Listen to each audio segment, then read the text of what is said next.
বৃত্ত করবে, তারপর একটা লম্বা ইউ, তারপর পাতার মতো লম্বা, এখানে একটা খন্ডিত ডি কি করবে 3, এটাও করবে 3।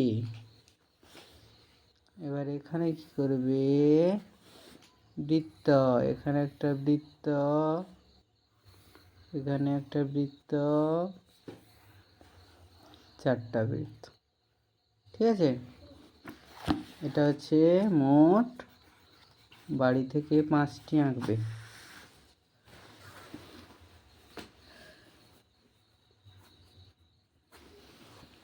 ঠিক আছে, পদ্ধতিটা দেখে নাও।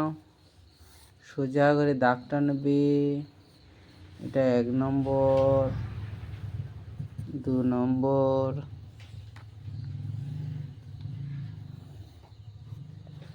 3 নম্বর, 4, 5, 6, 7, 8, 9, 10, 11 নম্বর দেখে দেখে আঁকবে। ঠিক আছে।